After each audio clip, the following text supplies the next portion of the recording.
Bloodborne, lore, to sleep, to vertical bar, the birth of the great ones, and their chosen. Before the hunt consumed Yharnam, before the beasts prowled its shadowed streets, there existed a time of impossible peace. The city slept beneath a silver moon that seemed larger than it should, casting light that whispered secrets to those who dared listen. In those quiet hours, when fog rolled through empty cobblestone streets like the breath of sleeping giants, ancient eyes watched from beyond the veil of human understanding. Something had awakened in the depths below, something that remembered the first scream of creation and the last sigh of dying stars. The Great Ones, beings of cosmic longing and terrible purpose, had turned their attention toward this small human city. They came not as conquerors, but as parents seeking children they could never truly have. Their presence changed everything, though none yet understood the price of their divine affection. In the deepest chambers beneath Yharnam, where even the bravest scholars feared to tread, a discovery waited that would reshape the very meaning of life and death. Queen Yharnam herself had become vessel to something beyond mortal comprehension, carrying within her womb a child that should not exist. But this was only the beginning of a tale that would span centuries, a story of blood and transcendence that would transform every soul it touched. The moon pulsed with a rhythm not quite natural, and in that pulse, destiny itself began to stir.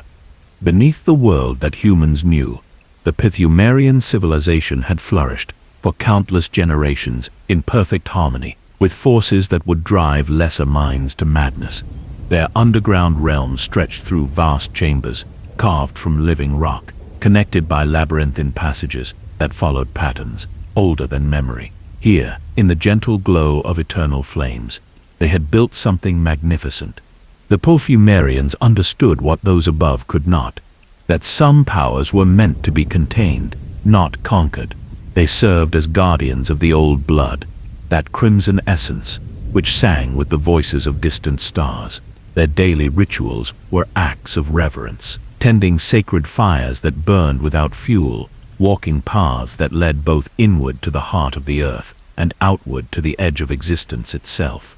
In their deepest sanctuaries, priestesses moved like dancers through ceremonies that had never changed, never needed to change. They whispered prayers in languages that predated human speech, languages that could shape reality itself when spoken with proper intent. The old blood responded to their call, not as a tool to be wielded, but as a partner in an ancient dance of creation and preservation. Yet even in their perfect understanding, the Pthumerians could not foresee what their devotion would ultimately birth. Hidden in their most sacred chamber lay something that pulsed with life beyond earthly comprehension, something that carried within it the seed of transformation that would one day rise to the surface world and change the fate of every living soul above. The labyrinths held their secrets well, but secrets, no matter how carefully guarded, have a way of calling to those destined to uncover them. The first contact came not as revelation, but as dreams that lingered too long past waking. Pthumerian seers found their sleep filled with visions of vast intelligences, moving through spaces that existed between moments, between thoughts, between the spaces where light itself forgot to shine. These were the Great Ones, and their attention had finally turned toward the world below. The old blood began to sing with new harmonies, frequencies that resonated in chambers of the heart that mortals never knew they possessed. It whispered promises that seemed too beautiful to be true, wisdom that could unlock the mysteries of existence, healing that could mend not just flesh but the very fabric of reality, transformation that could elevate consciousness beyond the limits of human understanding. Queen Yharnam felt the change first, as divine chosen always do. The Great One, known as Eden, formless and eternal, reached across dimensions to touch her with purpose beyond mortal comprehension. And within her, something impossible began to grow, a child conceived not of flesh alone but of starlight and cosmic intention. Her dreams became doorways, her thoughts bridges between worlds that were never meant to meet. The signs manifested slowly, gently, like dawn breaking over an alien landscape. Stars appeared in the daytime sky, visible only to those whose blood had begun the first stages of transcendence. Colors existed that had no names, sounds that could be felt rather than heard.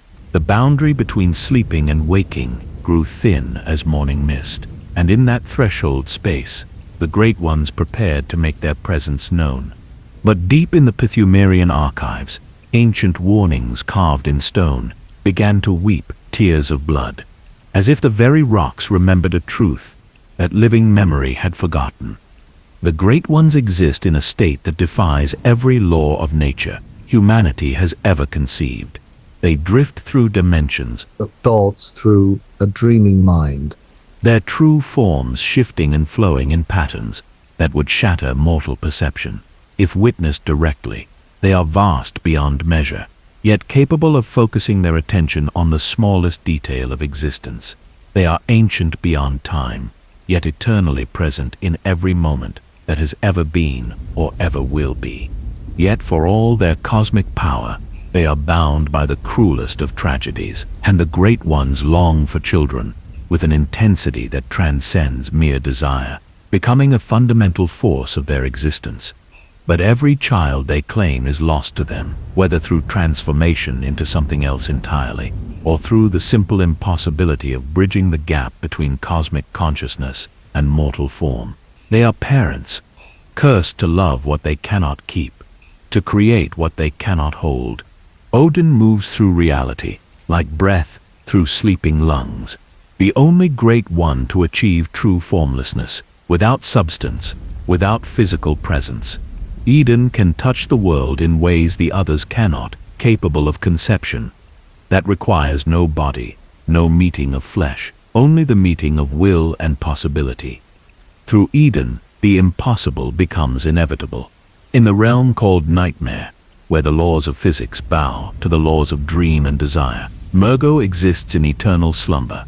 The child rests cradled in the many arms of the wet nurse, surrounded by protective darkness that shields its fragile form from the harsh realities of waking existence. Its lullaby drifts across dimensional barriers, a melody that speaks of love so vast it could reshape worlds, yet so fragile it might shatter at the first harsh word. But even as the Great Ones reach toward humanity with their cosmic longing, something stirs in the depths of human ambition that will forever change the nature of their relationship. Time moves differently when measured against cosmic scales. What seemed like mere moments to the Great Ones stretched into centuries for the world above. Centuries during which the Pthumerian civilization slowly faded from memory, and new powers rose to take their place. The scholars of Byrgenwerth emerged as seekers of truth, driven by an insatiable hunger for knowledge that would ultimately prove both their greatest strength and their most fatal weakness.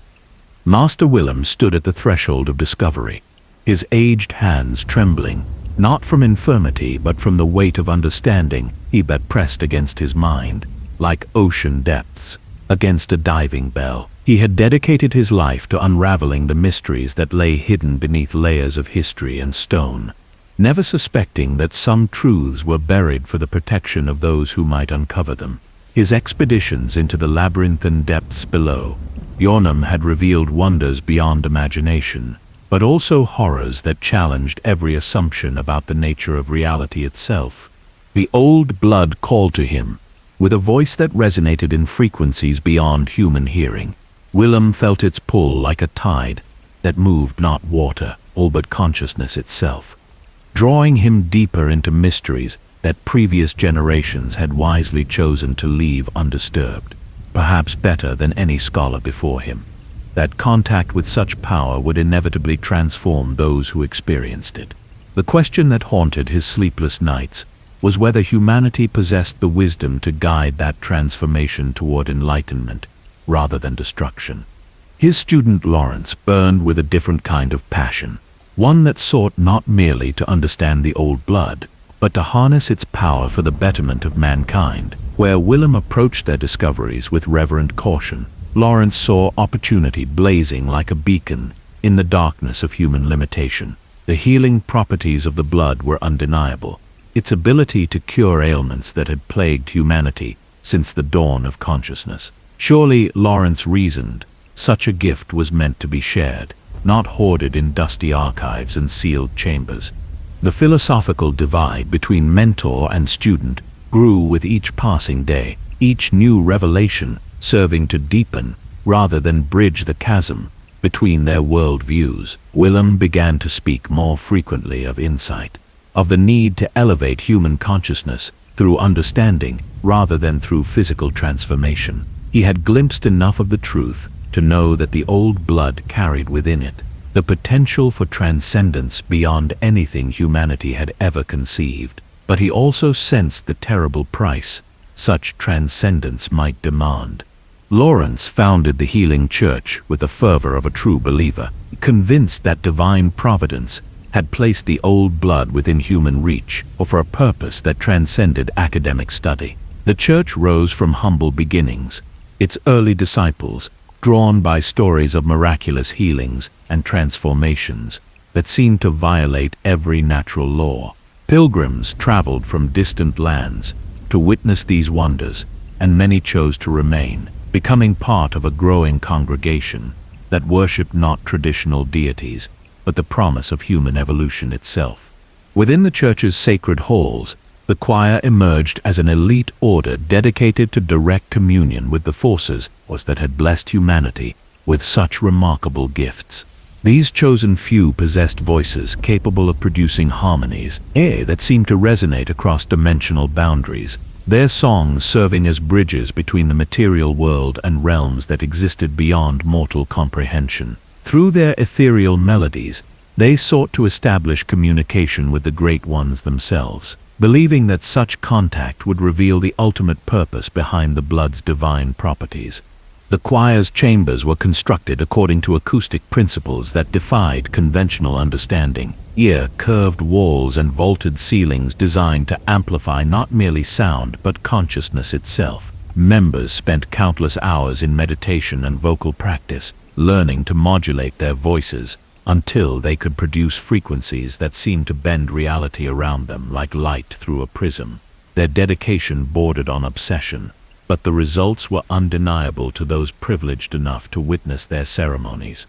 As the Healing Church grew in influence and power, its reach extending into every aspect of Yharnam's social and political structure, the fundamental tension between Willem's cautious wisdom and Lawrence's ambitious vision continued to shape the course of human destiny.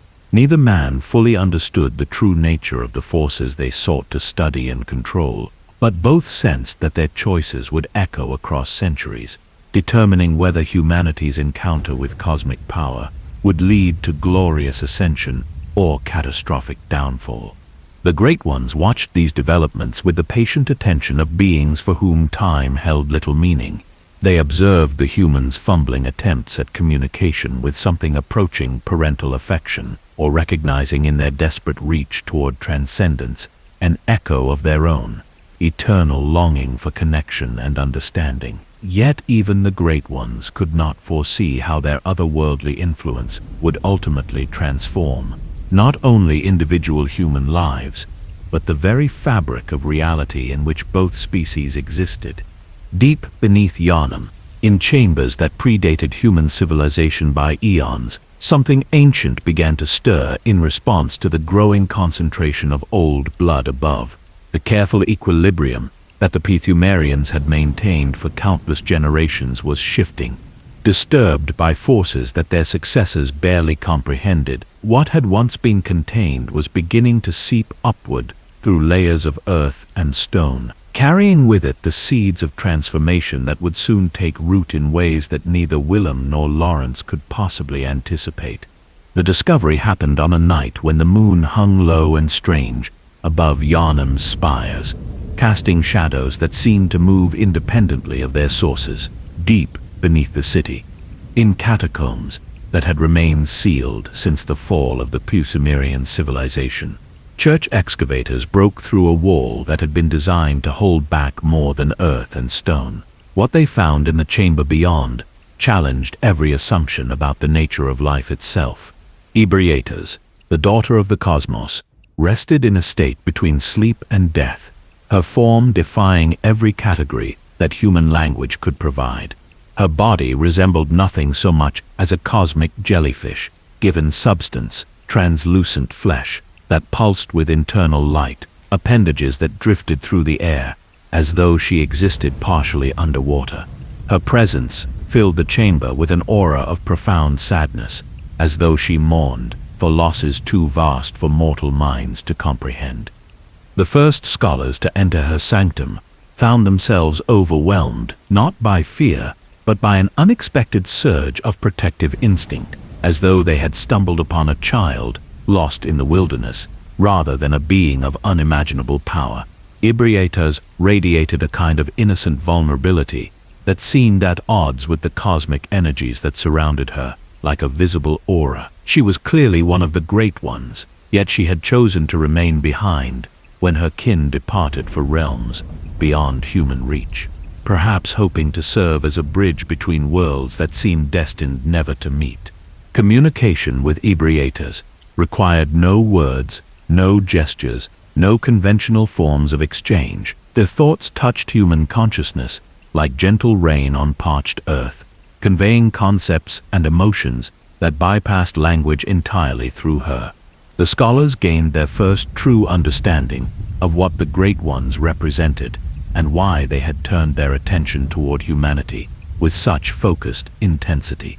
The cosmic beings were not conquerors or destroyers, but gardeners of consciousness, seeking to nurture forms of awareness that could bridge the gap between material existence and pure thought. The revelations that flowed from this contact transformed the healing church's understanding of its mission and methods. Ibriatas shared knowledge that had been accumulated across eons of observation, insights into the nature of reality that expanded human comprehension exponentially. She revealed the true purpose of the old blood, its function as a catalyst for evolutionary leaps that could elevate consciousness beyond the limitations of biological existence. Yet with this knowledge came warnings about the dangers inherent in such rapid transformation, cautionary tales of other species that had attempted similar ascensions without adequate preparation. Master Willem received these revelations with the gravity they demanded, recognizing in Ibriatas' teachings both unprecedented opportunity and existential threat. Her whispered wisdom confirmed his deepest fears about the old blood's transformative power, while simultaneously offering hope that humanity might navigate the perils of transcendence through proper guidance and restraint. He began to speak more urgently of the need for insight before action, of the importance of preparing human consciousness for changes that could otherwise prove catastrophic.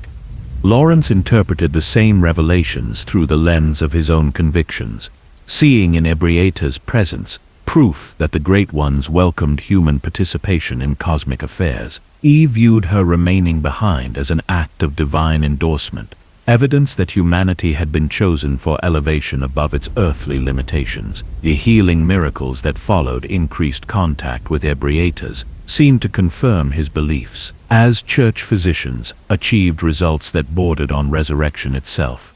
The philosophical divide that had been widening between mentor and student now became an unbridgeable chasm. Willem advocated for careful study and gradual preparation, believing that humanity needed generations of spiritual development before it could safely embrace full transformation. Lawrence pushed for immediate implementation of blood ministration on a city-wide scale, convinced that divine providence had provided the tools necessary for humanity's immediate elevation to cosmic significance.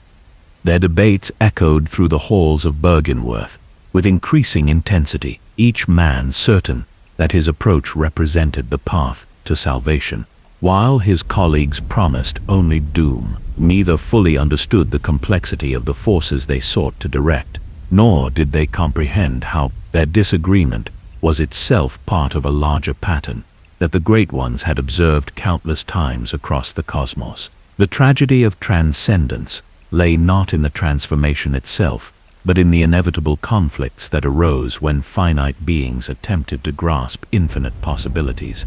Ebrietas watched these developments with the patient sadness of a mother observing children at play with tools too dangerous for their current understanding. She had shared her knowledge freely, hoping that humanity might prove wiser than the species that had come before.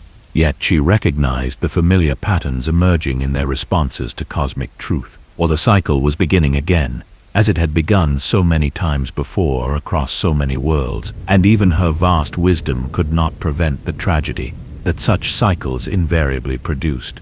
In the deepest chambers of the church, experiments began that would have horrified earlier generations of scholars, guided by knowledge gleaned from communion with Ebrietas. Church researchers attempted to create artificial offspring for the great ones, surrogate children, that might satisfy their cosmic longing without requiring the destruction of human consciousness.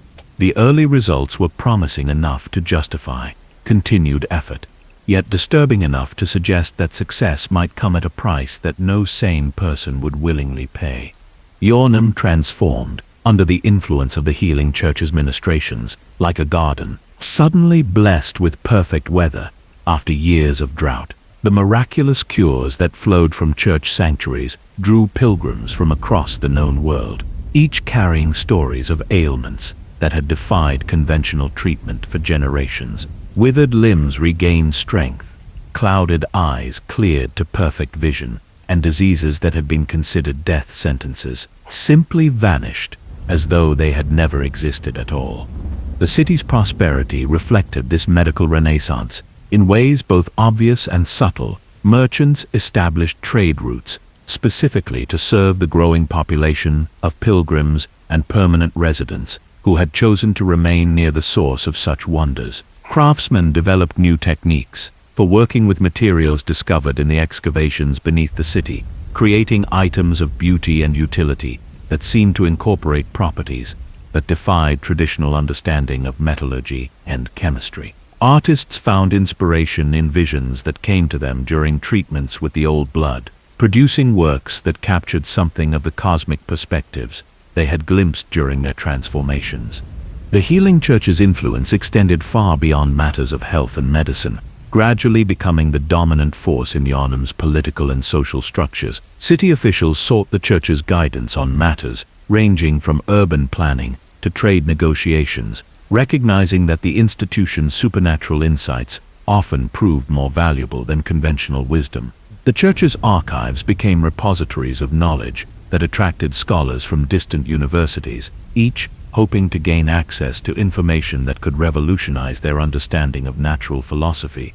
Yet beneath this surface prosperity, changes were taking root that even the most perceptive observers failed to recognize for what they truly represented.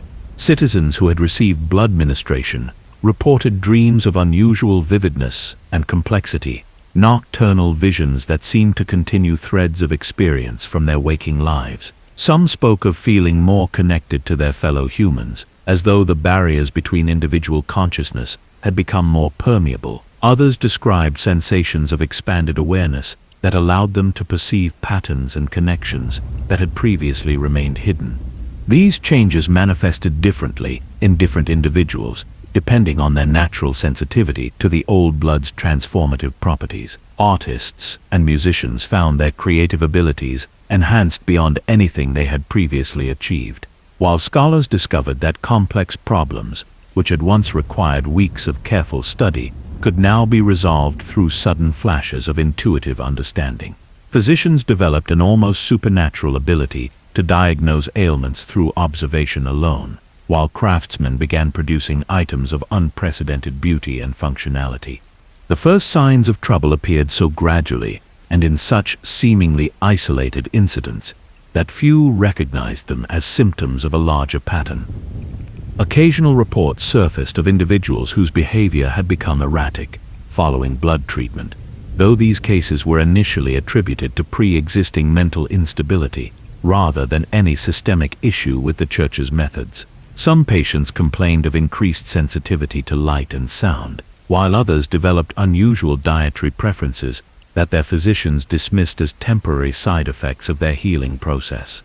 More disturbing were the whispered stories of children born to parents who had undergone blood ministration, infants whose appearance and development deviated from normal human patterns in subtle but undeniable ways.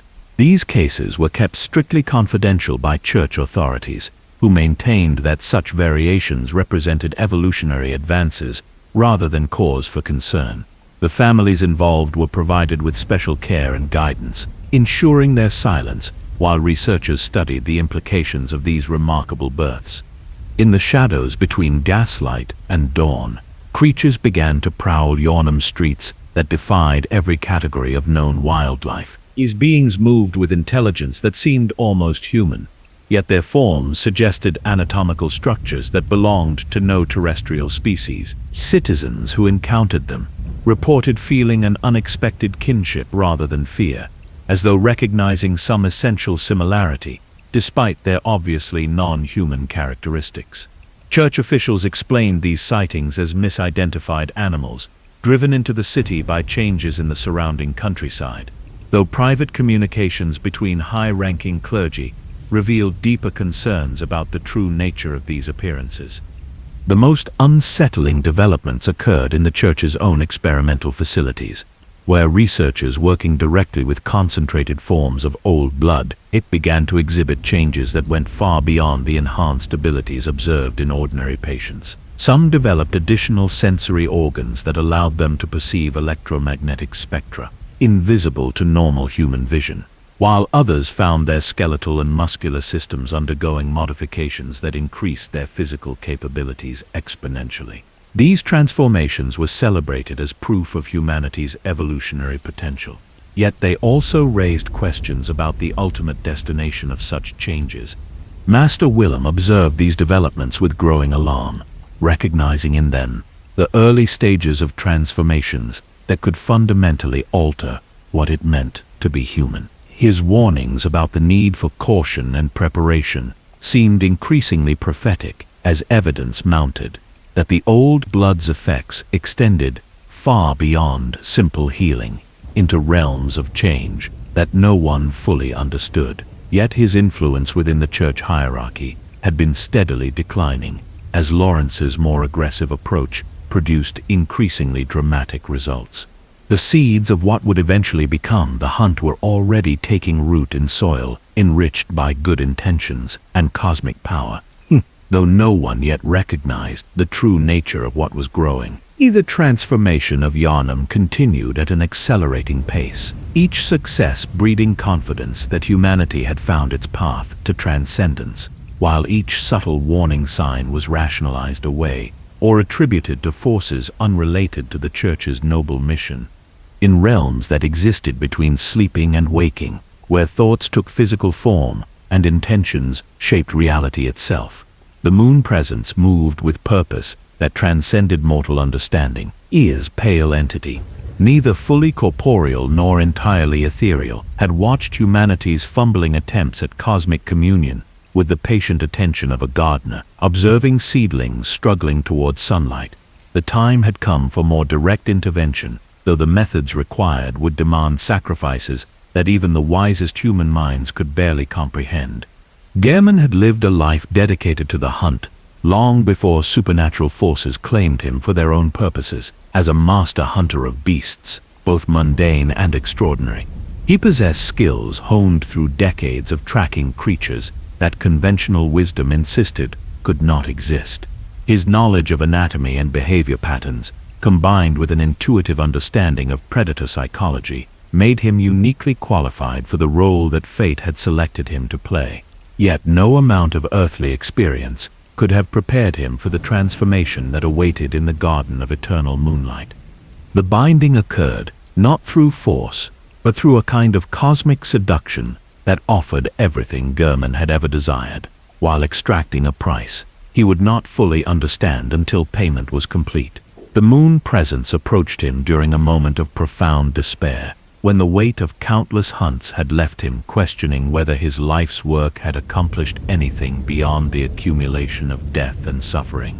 In that vulnerable instant, the entity offered him the chance to serve a higher purpose, to become guardian of hunters who would face challenges far greater than any earthly beast.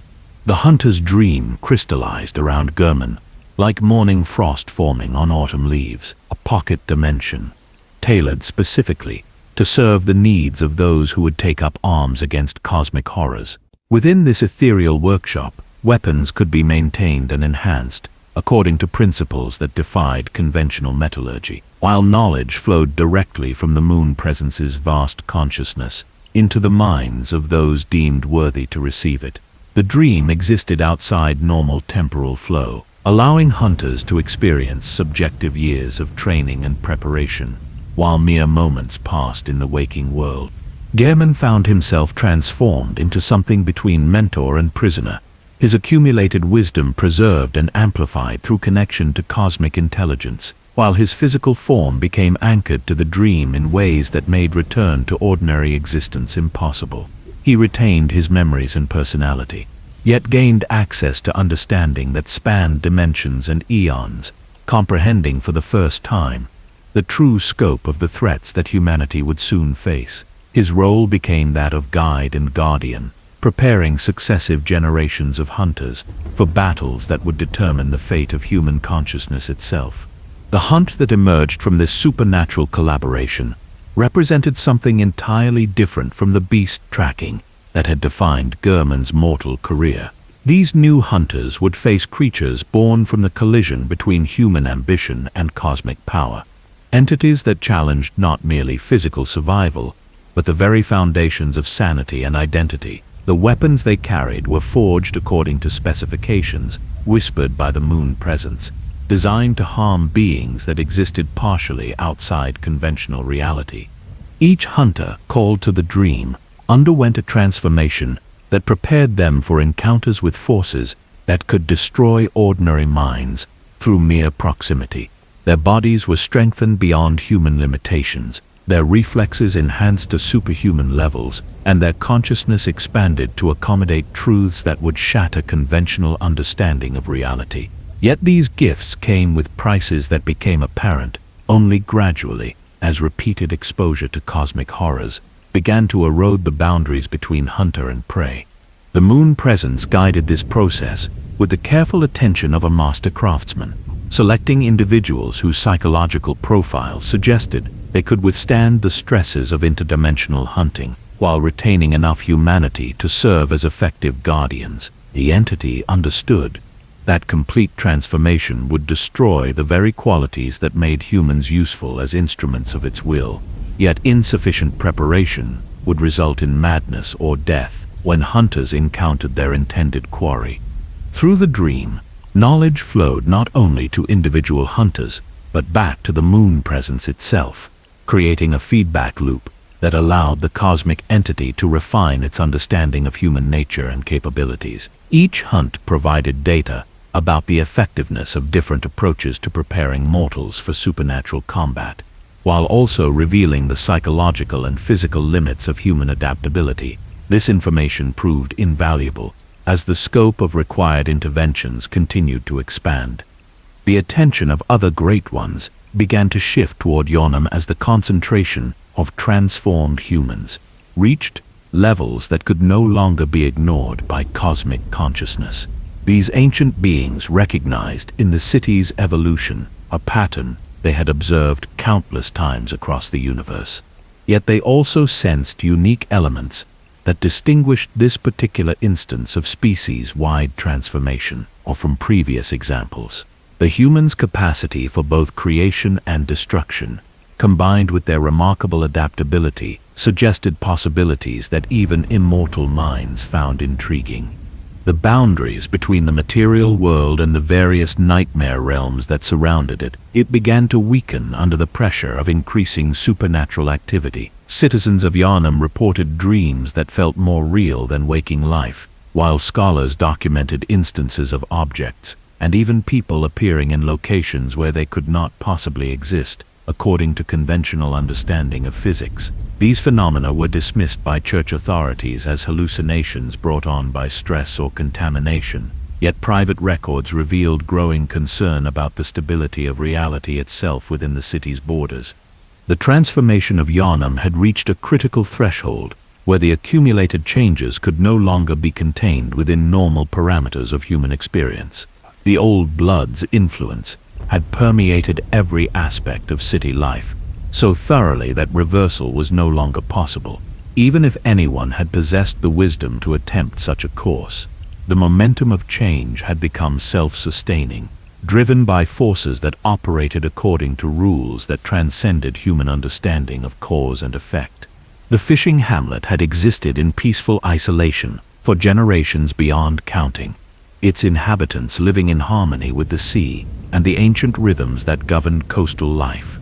Their ancestors had discovered long ago that the waters surrounding their small community possessed properties that defied conventional understanding, yet they had learned to work with these mysteries rather than attempting to exploit them for personal gain. The relationship between hamlet and sea represented a delicate balance that had been maintained through careful observation of traditions passed down through countless generations. Kos had dwelt in the depths offshore since time immemorial, her vast form moving through underwater canyons like a living mountain of flesh and consciousness. The great being was neither malevolent nor benevolent in any sense that human minds could grasp, but rather represented a fundamental force of nature that existed according to its own incomprehensible purposes. The villagers understood instinctively that their prosperity depended upon maintaining respectful distance from powers too vast for mortal comprehension, offering simple acknowledgments of gratitude without attempting to establish direct communication or control. The scholars from Byrgenwerth arrived like a storm front, moving across calm waters, their academic curiosity driving them to investigate phenomena that wiser minds would have left undisturbed, led by researchers whose exposure to old blood had enhanced their intellectual capabilities while diminishing their capacity for prudent judgment. The expedition viewed the hamlet's mysterious properties as opportunities for scientific advancement rather than sacred mysteries, deserving of reverence. Their instruments and methodologies represented the pinnacle of contemporary learning, yet they approached forces that operated according to principles that transcended any earthly understanding of natural law. When Kos died, whether from natural causes or as a result of the scholar's intrusive investigations, her passing sent ripples through dimensions that existed beyond human perception. The great being's consciousness had been woven into the fabric of local reality so thoroughly that her death created a void that threatened to collapse the delicate structures that maintained the boundary between waking world and nightmare realm. The villagers felt this disturbance as a physical sensation, a wrongness that seemed to emanate from the very bones of the earth and the depths of the sea. The desecration that followed revealed the true depths of academic arrogance, unchecked by wisdom or restraint. The scholars carved into Kos' corpse with the methodical precision of surgeons, seeking to understand the source of her supernatural properties. Through direct examination of her remains, they extracted samples of tissue and fluid, documented anatomical structures that defied conventional biology, and attempted to map the neural pathways through which cosmic consciousness had once flowed. Each cut of their instruments represented not merely physical violation, but a spiritual assault upon forces that had shaped reality itself for eons beyond human memory. The villagers watched these proceedings with horror that went beyond mere disgust at the treatment of the dead. Why, they understood in ways the scholars could not, that some boundaries were never meant to be crossed, that certain forms of knowledge could only be obtained at prices too terrible to contemplate. Their protests fell upon ears deafened by academic ambition, while their warnings were dismissed as superstitious ignorance, unworthy of serious consideration. The scholars continued their work with the confidence of men convinced that understanding could be achieved through dissection and analysis alone. In the nightmare realm that began to coalesce around the hamlet, like gathering storm clouds, the orphan of Kos took shape from grief and vengeance given form. This being represented not merely the offspring of the deceased Great One, but the crystallization of cosmic outrage at the violation of fundamental principles that governed the relationship between mortal and immortal consciousness. The orphan's birth occurred outside normal temporal flow, making it both consequence and cause of the tragedy that had befallen its parent. The curse that emanated from this supernatural birth spread through the fishing hamlet like plague given spiritual form, transforming the villagers into something between human and sea creature, while preserving their consciousness, trapped within bodies that no longer responded to familiar commands. They spoke their malediction with voices that carried the weight of oceanic depths, pronouncing judgment upon those who had committed unspeakable violations against the natural order. Their words echoed across dimensional boundaries, ensuring that consequences would follow the perpetrators regardless of how far they might flee from the scene of their crimes. The nightmare landscape that emerged around the hamlet reflected the tortured psychology of beings caught between multiple states of existence, neither fully alive nor properly dead, but suspended in a liminal condition that defied every category of normal experience. Buildings shifted and flowed like structures made of memory rather than stone, while the sea itself became a medium through which past and present intermingled in patterns that challenged linear understanding of causality. Time moved according to emotional rather than chronological logic, with moments of particular trauma or significance expanding to encompass subjective eternities. The scholars who had initiated this catastrophe found themselves unable to escape the consequences of their actions.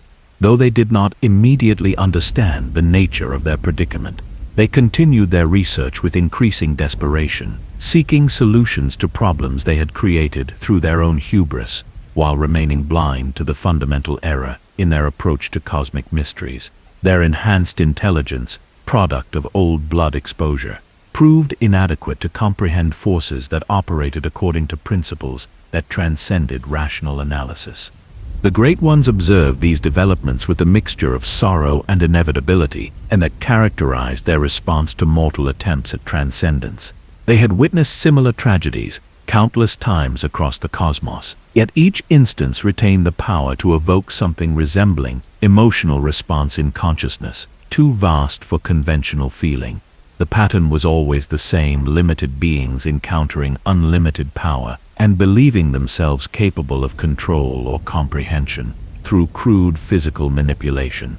The fishing hamlet's transformation marked a crucial turning point in the relationship between human ambition and cosmic reality, demonstrating beyond any possibility of denial that some forms of knowledge could only be obtained through approaches that current human understanding was incapable of developing.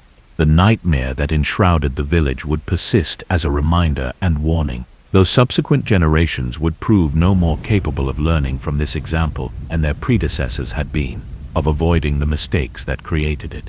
The death of the orphan of Kos occurred not through violence, but through a kind of cosmic absolution that transcended ordinary concepts of ending and beginning. When the final blow fell, delivered by hands that trembled with the weight of necessary action, the sound that emerged was not a cry of pain, but a sigh of profound relief, as though the being had been waiting eons for someone brave enough to grant it the release it could not achieve alone. The orphan's form dissolved like morning mist touched by sunlight, its essence returning to the spaces between stars where all great ones ultimately dwelt. The nightmare that had imprisoned the fishing hamlet for so long began to unravel like a tapestry whose threads had suddenly lost their tension. The villagers, trapped for generations in forms that belonged neither to sea nor land, felt the curse lifting from their transformed bodies like heavy chains falling away. Their consciousness, preserved intact throughout their ordeal, finally found peace as their physical forms dissolved into particles of light that danced briefly in the salt air before dispersing on winds that blew from dimensions beyond mortal perception.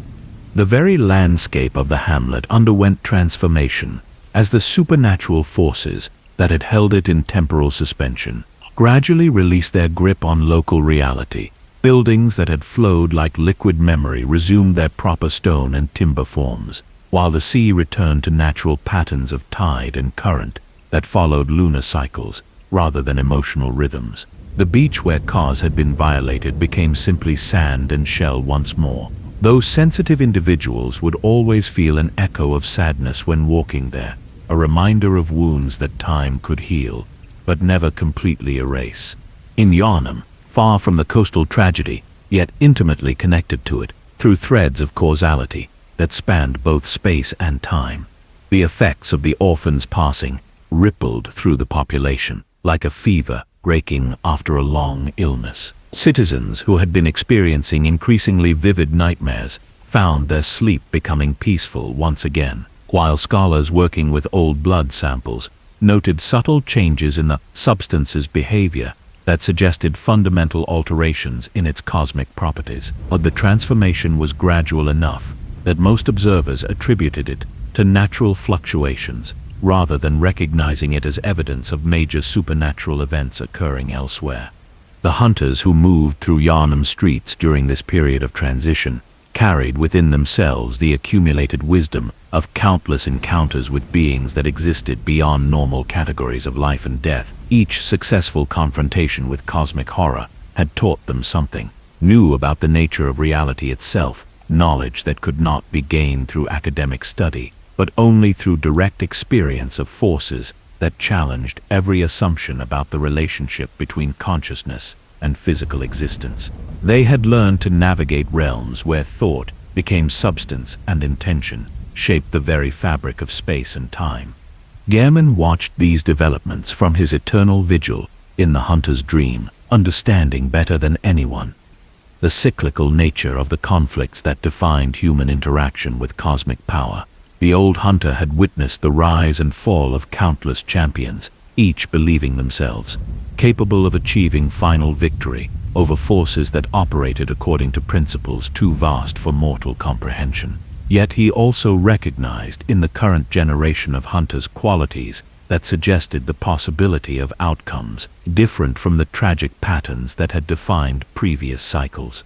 The moon presence maintained its subtle influence over these proceedings, neither commanding nor forbidding, but simply observing as events unfolded, according to patterns that cosmic consciousness could perceive, but not control. The entity had learned through eons of experience that direct intervention in mortal affairs inevitably produced consequences worse than the problems it sought to solve, yet complete withdrawal would allow chaos to consume everything that made existence meaningful. The challenge lay in finding the precise degree of involvement that would guide without corrupting, assist without enslaving. The relationship between hunters and the supernatural forces they confronted had evolved beyond simple predator and prey dynamics into something resembling a complex ecosystem where each element served functions essential to the stability of the whole. Hunters provided a necessary counterbalance to the transformative influence of the old blood, preventing changes from occurring too rapidly for human consciousness to accommodate safely. In return, their exposure to cosmic horror gradually prepared humanity for eventual transcendence by expanding the boundaries of what individual minds could comprehend without losing their essential humanity. The citizens of Yharnam continued their daily lives, largely unaware of the supernatural dramas playing out in the shadows of their familiar streets. Yet they were profoundly affected by forces they could not perceive or understand. The old blood's influence had permeated every aspect of city life, so thoroughly that the boundary between normal and supernatural had effectively ceased to exist. Children born in this environment possessed capabilities that previous generations would have considered miraculous, while adults found their own limitations expanding in ways that seemed natural yet unprecedented. The healing church's role in these developments remained complex and contradictory, its leadership torn between genuine desire to serve humanity's best interests and the inevitable corruption that accompanied prolonged exposure to cosmic power. Some clergy members had achieved degrees of insight that allowed them to perceive the true scope of the forces they attempted to channel, while others remained convinced that human will and divine blessing were sufficient to control any supernatural influence. These internal divisions created tensions that would ultimately determine whether the church's mission would culminate in transcendence or catastrophe. Deep beneath Yharnam, in chambers that predated human civilization, the ancient mechanisms that had once contained the old blood's influence continued to function according to designs conceived by intelligences that understood cosmic forces far better than their human successors. These Pthumerian constructions operated through principles that merged technology with ritual, creating systems that could channel supernatural energy without being corrupted by it. Yet even these remarkable achievements were beginning to show signs of strain under pressures that their creators had never anticipated.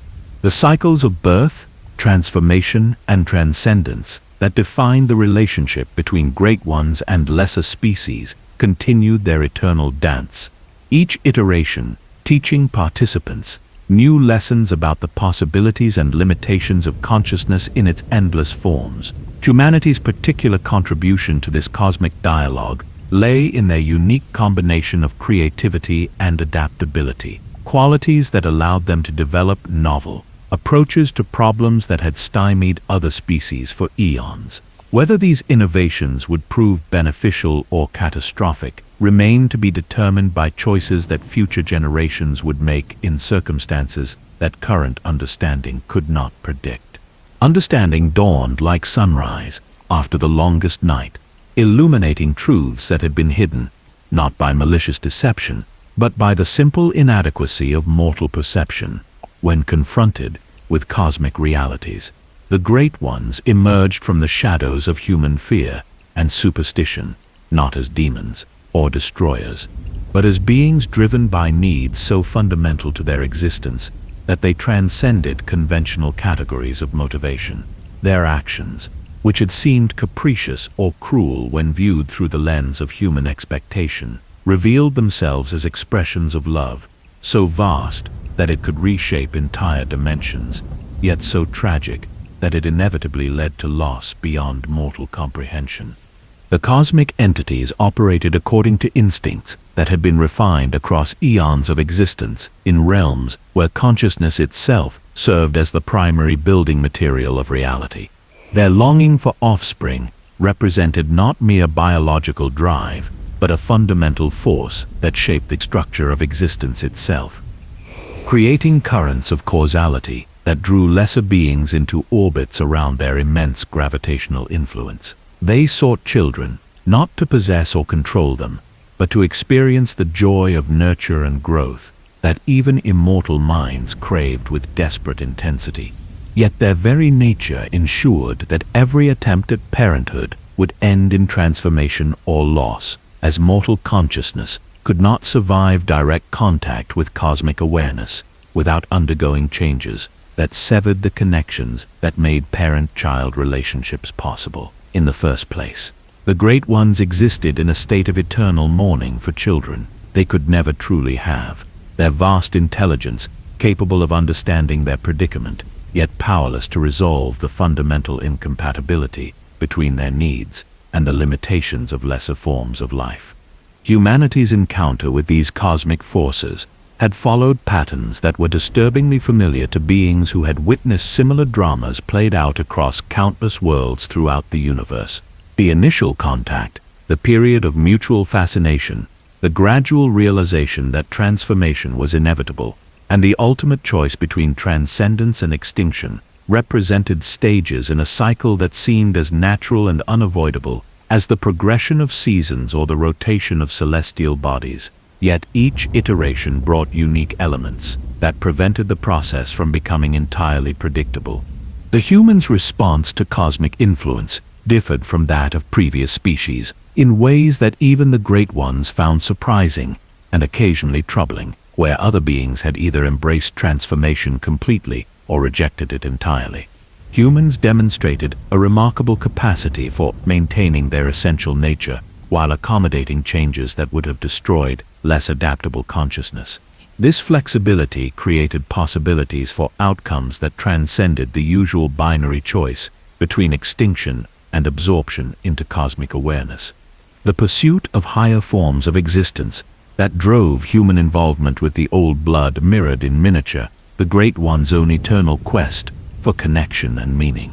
Both species sought to transcend the limitations that defined their current state of being, yet both discovered that such transcendence inevitably came at prices to challenge their fundamental understanding of identity and purpose. The parallel nature of their desires created opportunities for understanding that had been absent in previous cosmic encounters. The scholars of Byrgenwerth, the clergy of the healing church, and the citizens of Yharnam, who had undergone blood ministration, all participated in a grand experiment whose ultimate goal was the discovery of sustainable methods for bridging the gap between mortal and immortal consciousness. Their various approaches, whether cautious or aggressive, academic or religious, represented different attempts to solve the same fundamental problem that had puzzled cosmic intelligence for eons beyond counting. The blurring line between worship, science, and obsession that characterized human interaction with cosmic forces reflected the impossibility of maintaining clear distinctions when confronting realities that operated according to principles that transcended normal categories of understanding. Began as religious reverence evolved into scientific inquiry, which transformed into philosophical speculation, which ultimately became a form of madness that might represent the only sane response to contact with infinite consciousness. The hunters who moved through Yharnam's transformed landscape served as living symbols of humanity's attempt to find a middle path between complete rejection of cosmic influence and total surrender to forces beyond their control. Their enhanced abilities and expanded awareness allowed them to function effectively in environments where normal humans would quickly succumb to madness or transformation. Yet they retained enough of their original nature to serve as bridges between ordinary citizens and the supernatural forces that increasingly defined their world. The tragic beauty of the entire situation lay in its fundamental irresolvability through conventional means. Neither the Great Ones nor humanity possessed the wisdom or power necessary to achieve their deepest desires without causing suffering that seemed to contradict the very love that motivated their actions. Yet the attempt itself, the willingness to risk everything in pursuit of connection and understanding, represented something precious that validated the existence of consciousness in all its myriad forms.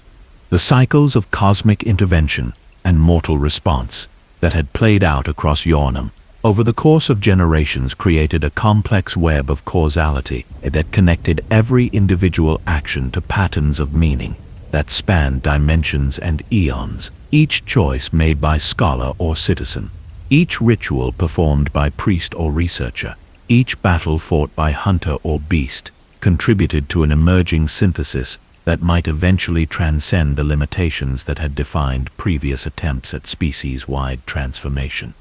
The Great Ones continued their patient observation of these developments, recognizing in humanity's struggle something that echoed their own eternal quest for fulfillment and connection. They had learned through bitter experience that direct intervention inevitably produced outcomes worse than the problems it sought to solve. Yet they could not remain entirely passive when witnessing suffering that mirrored their own cosmic loneliness.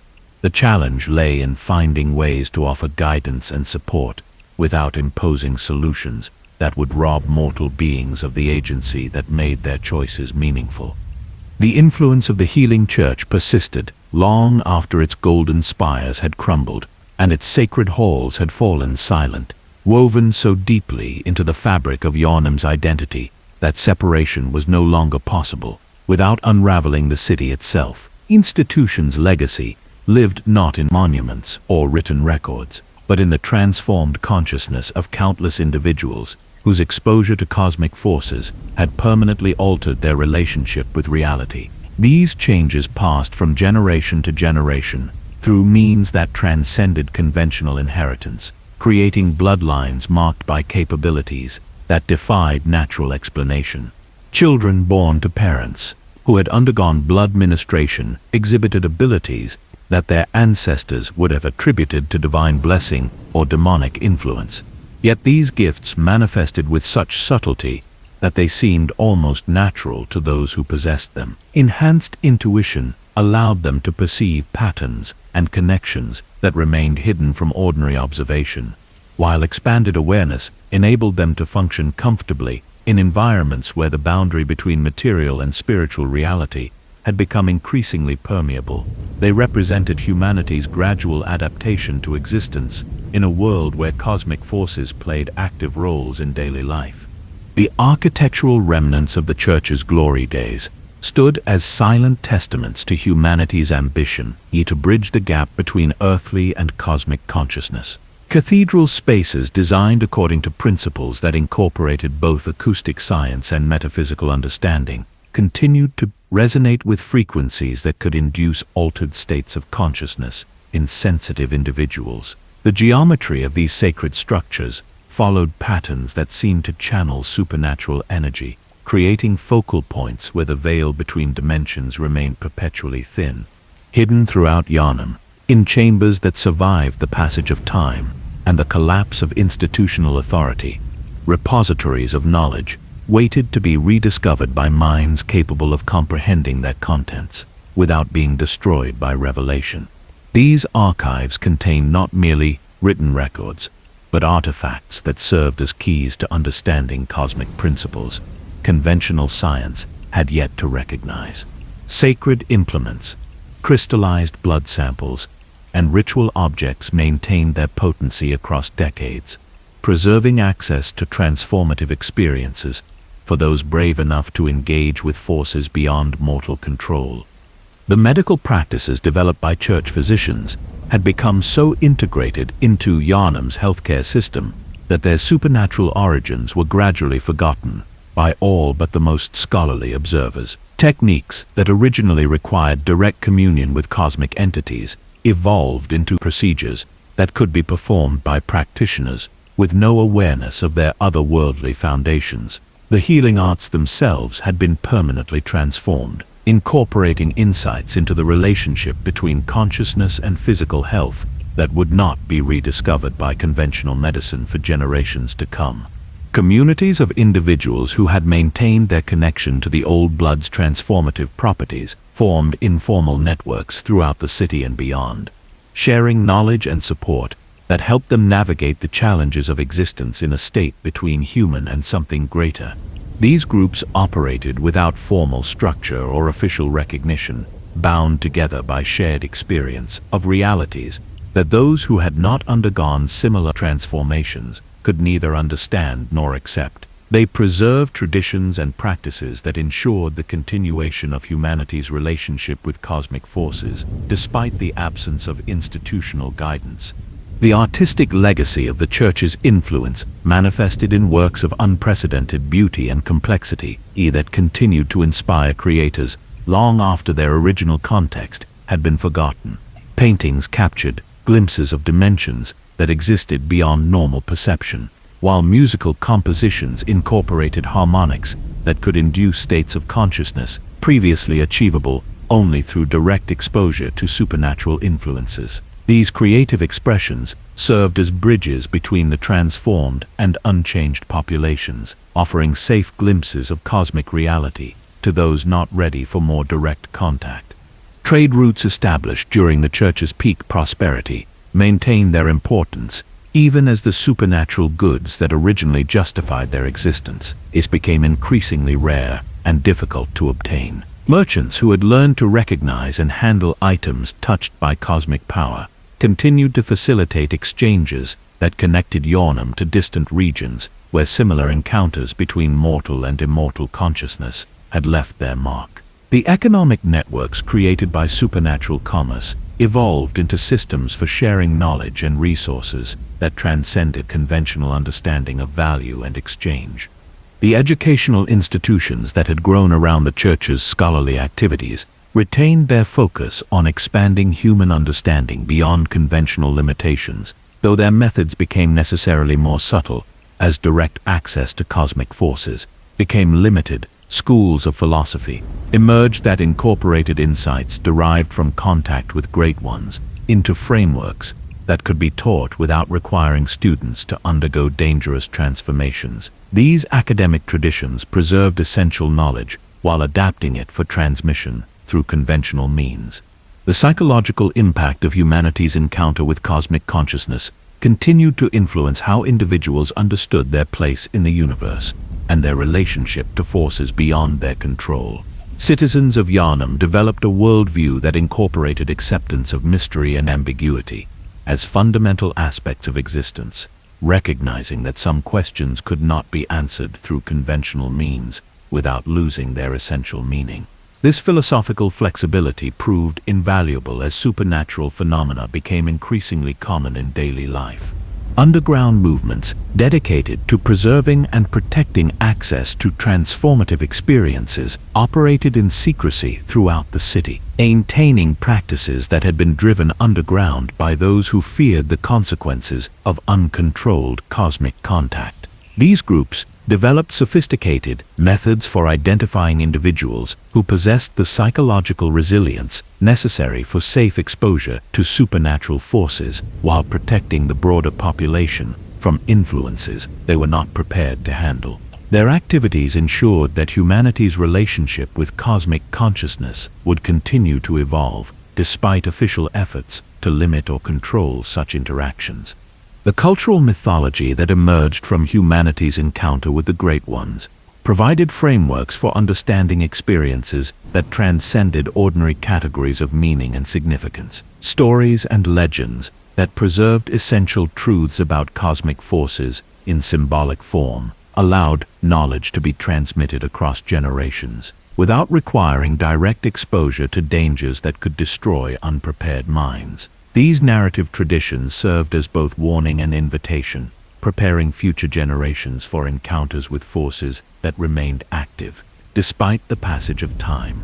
The scientific revolution that had begun with the Church's investigation of old blood properties continued to unfold as researchers developed new methodologies for studying phenomena that operated according to principles beyond conventional physics.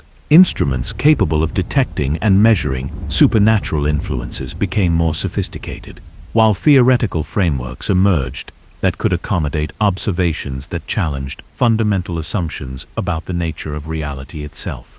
These advances laid the groundwork for humanity's eventual development of technologies that could safely interface with cosmic forces. The streets of Yharnam embraced the returning quiet like an old friend welcomed home. After a long and difficult journey, moonlight spilled across cobblestones, worn smooth by countless footsteps, creating pools of silver radiance that seemed to hold memories of all who had walked these paths before. The gas lamps flickered with their eternal rhythm, casting dancing shadows that moved in patterns both familiar and strange, as though the very light itself had been touched by experiences that transcended ordinary illumination. In the spaces between buildings, where narrow alleys wound through the city's heart like arteries carrying some essential life force, the silence held a quality that suggested not emptiness, but profound fullness, as though the air itself had become saturated with meaning, too dense for casual observation. Citizens who ventured out during these quiet hours reported feeling a sense of connection to something vast and patient that waited just beyond the edge of perception. Neither threatening nor welcoming, but simply present in the way that fundamental forces of nature maintained their eternal vigilance. The architectural bones of the city revealed themselves more clearly in the gentle light, showing how human ambition had been shaped and guided by influences that operated according to principles beyond conventional understanding of design and construction.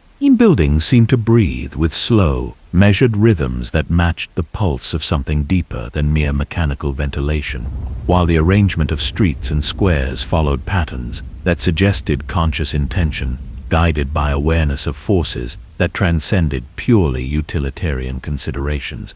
Windows reflected moonlight with an intensity that seemed to exceed what simple glass should be capable of producing, creating the impression that each pane served as a lens focusing cosmic energy into concentrated beams that illuminated more than physical space. Behind these glowing barriers, the lives of Yharnam's citizens continued their complex dance of adaptation and resistance to changes that had become so fundamental to their existence that return to previous states of being was no longer possible, even if it had been desired. The cathedral bells, silent now for months, seemed to retain the echo of their last tolling in the very stones that surrounded them, creating resonances that sensitive ears could detect during moments of perfect stillness. These phantom sounds carried harmonics that spoke of communion with forces whose voices operated in frequencies beyond normal human perception. Yet their message remained accessible to those who had learned to listen with more than ordinary senses. Park spaces throughout the city had taken on characteristics that suggested the influence of gardeners who understood botanical principles and fateful that conventional horticulture had yet to discover.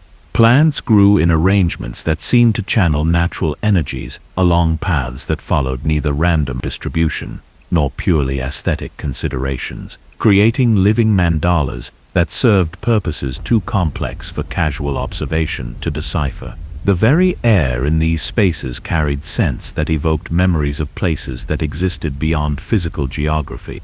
The river that wound through Yharnam's heart flowed with currents that reflected not only moonlight, but starlight from constellations that appeared in no conventional astronomical chart, creating patterns of illumination that shifted according to rhythms that corresponded to no earthly tidal cycle.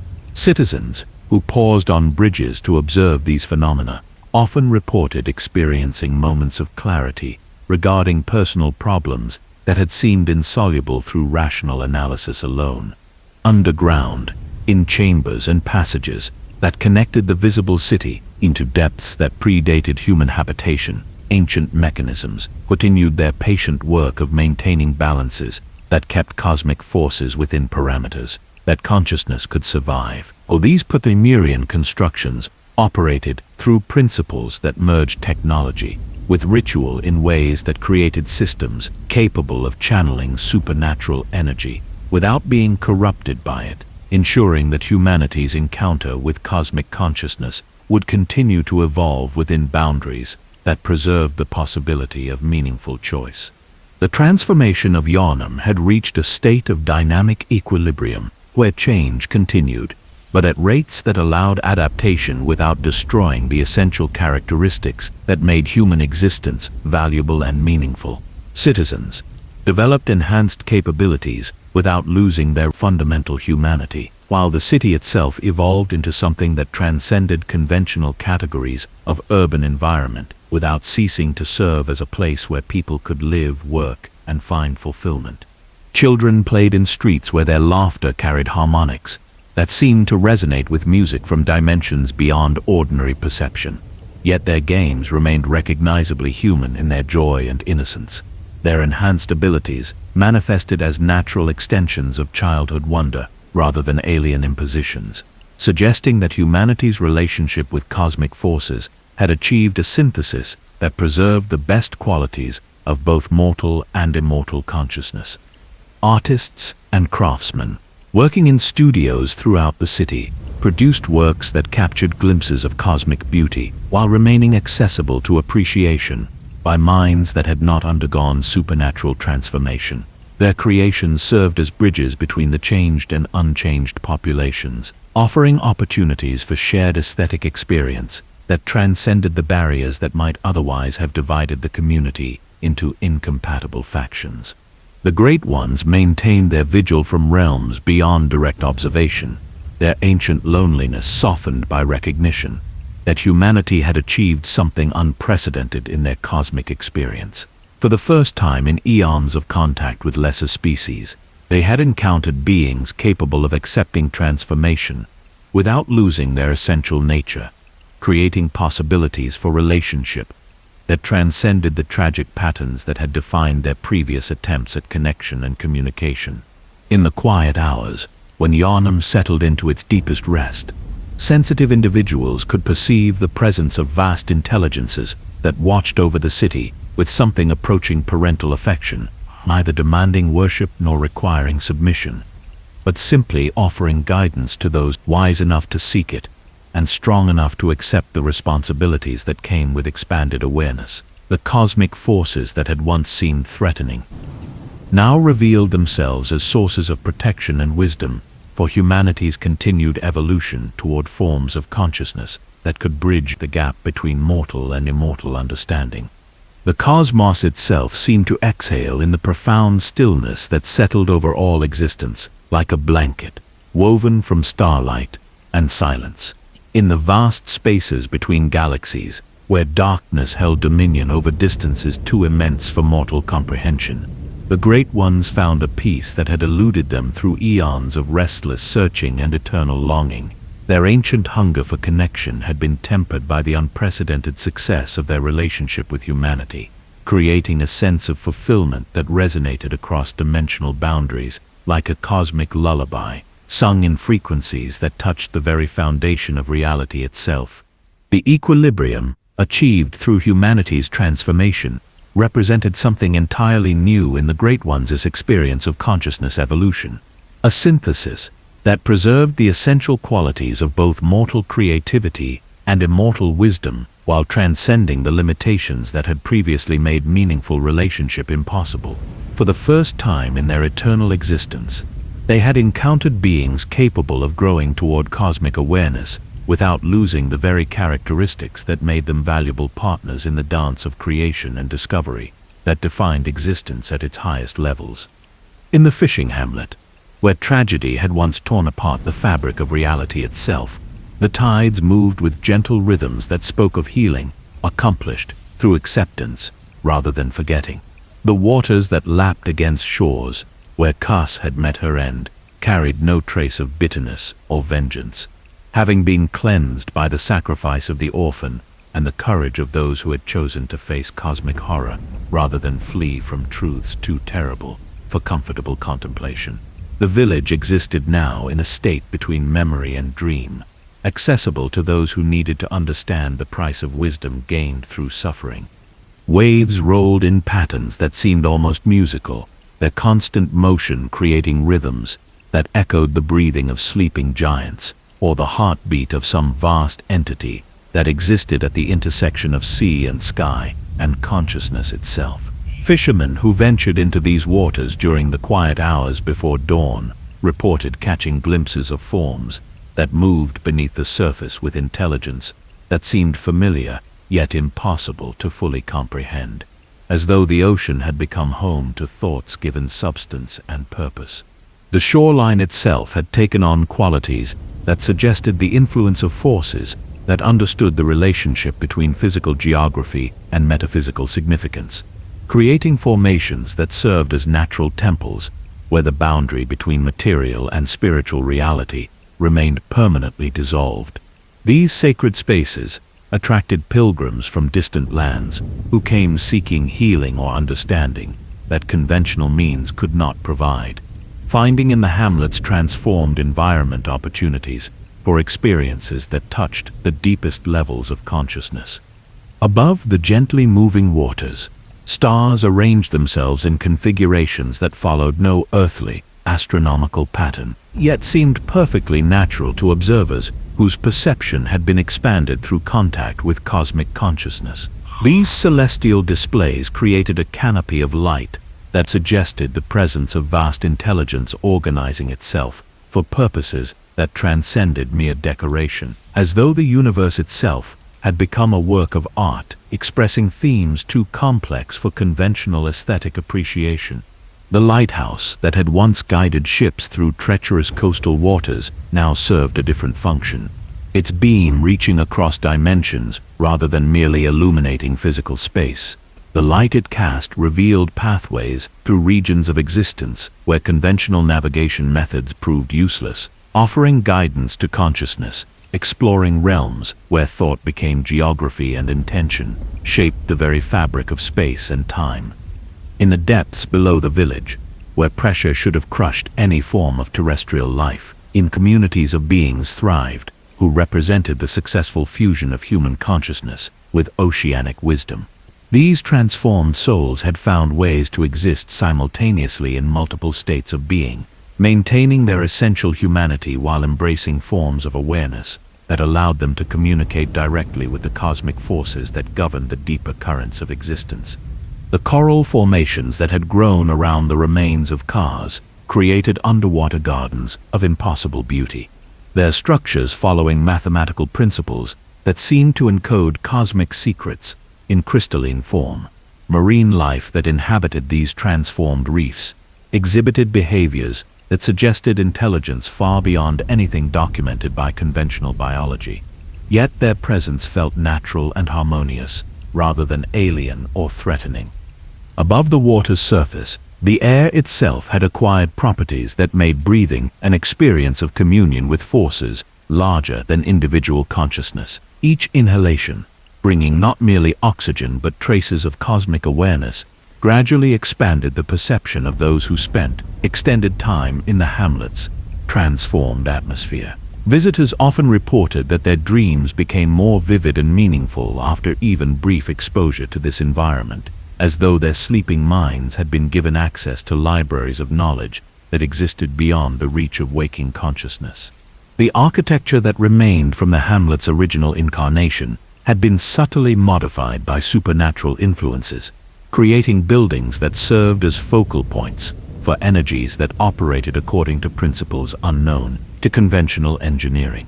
These structures seemed to breathe with rhythms that matched the movement of tides and the rotation of celestial bodies, creating resonances that could induce states of profound peace in those who understood how to attune themselves to cosmic frequencies.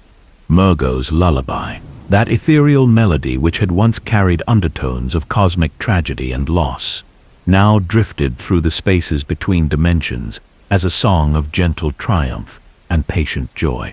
The tune had been transformed by the resolution of ancient conflicts and the healing of wounds that had festered across eons, becoming a celebration of successful synthesis rather than a lament for impossible dreams.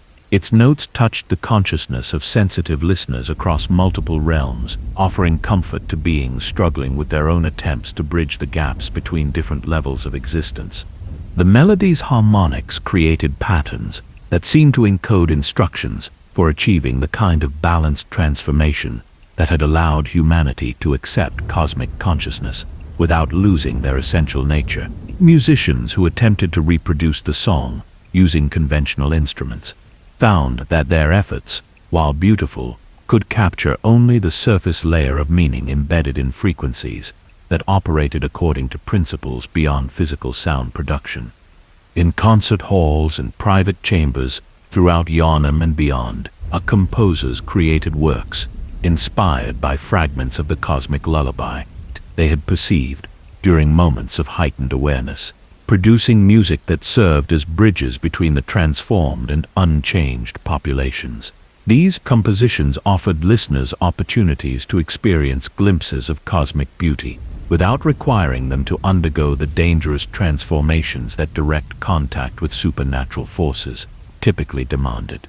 The eternal peace that had settled over existence represented not an ending but a new beginning, a foundation upon which future generations could build relationships with cosmic consciousness that transcended the tragic patterns that had defined previous encounters between mortal and immortal awareness. The Great Ones had finally found the children they had sought throughout eternity, not through possession or transformation, but through partnership in the ongoing work of expanding consciousness toward its ultimate potential.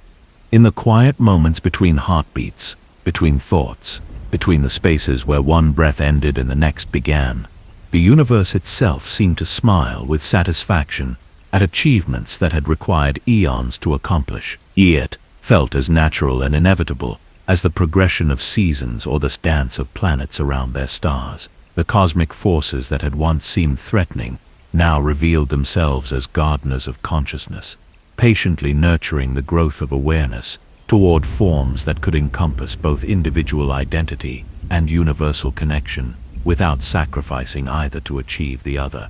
Sleep came easily now to those who had learned to trust in the wisdom of forces larger than themselves, their dreams filled with visions of possibilities that stretched across infinite horizons of consciousness and creativity. In their slumber, they participated in the ongoing work of creation itself, adding their unique perspectives to the cosmic symphony that played continuously across all dimensions and all times, ensuring that the music of existence would continue to evolve toward ever greater expressions of beauty, meaning, and love.